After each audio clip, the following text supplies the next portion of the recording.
दोस्तों नमस्कार, मैं हूं अभिषेक कुमार। आपका स्वागत है हमारे यूट्यूब मंच पर। आज हम बात करने वाले हैं बिहार की राजनीति के सबसे गर्म मुद्दे की।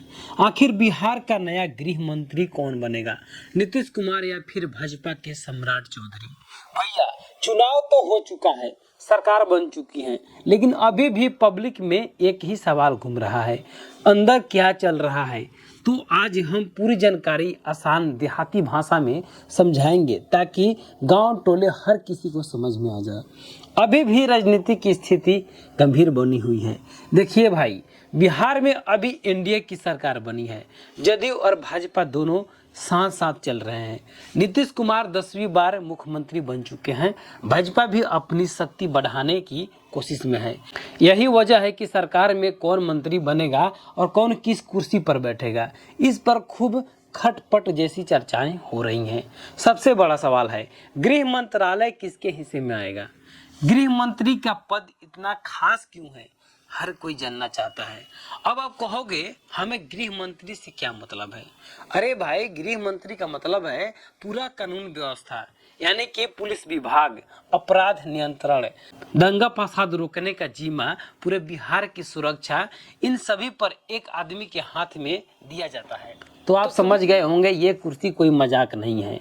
जो भी मंत्री बनेगा उसकी ताकत बढ़ जाएगी।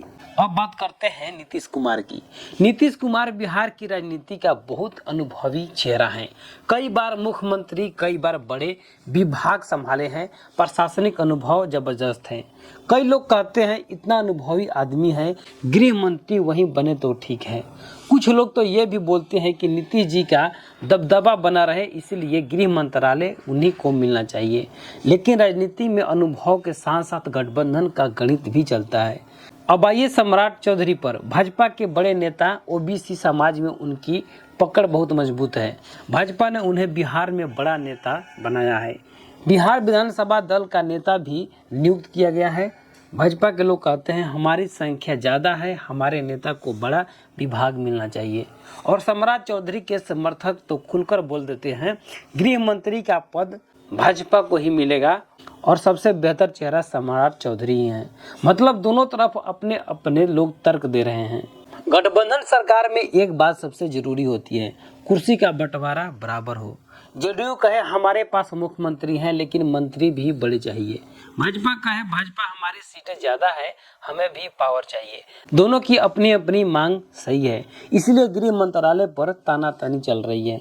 गांव की जनता में भी चर्चा है। चाय के दुकान पर, हाट बाजार में, खेल में, भीड़ में, हर जगह एक ही बात है, किन्हें गृह मंत्री मिलने वाली है।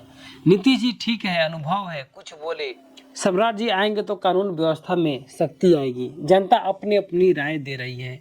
तो भाई, राजनीतिक हवा जैसी चल रही है उसके हिसाब से अगर गठबंधन को संतुलन में रखना है तो गृह मंत्री पद जेडीयू को मिल सकता है। अगर भाजपा को अधिक अधिकार देना है तो सम्राट चौधरी का नाम आगे आएगा। लेकिन सबसे बड़ा खेल है बातचीत और समझौता, जो नेता के कमरे के अंदर होती है। जैसे हमारा देहात में कहते हैं, बड़ा खेल बाहर नहीं अंदर होता है। मेरी राय में निर्णय हवा देखकर नहीं होगा, बल्कि गठबंधन की मजबूती देखकर होगा। दोनों नेताओं का अपना अलग अलग वजह है, किसी को कम मत समझिए। जो भी गृह मंत्री बनेगा उससे जनता को बस एक ही उम्मीद है, बिहार में अपराध कम हो, कानून कड़ा हो और लोग चैन से जी सके। तो दोस्तों, आज की पूरी कहानी बिहार का अगला गृह मंत्री कौन बनेगा, आपको क्या लगता है नीचे कमेंट बॉक्स में जरूर बताइएगा। तो वीडियो अच्छा लगे तो लाइक शेयर जरूर करें। धन्यवाद।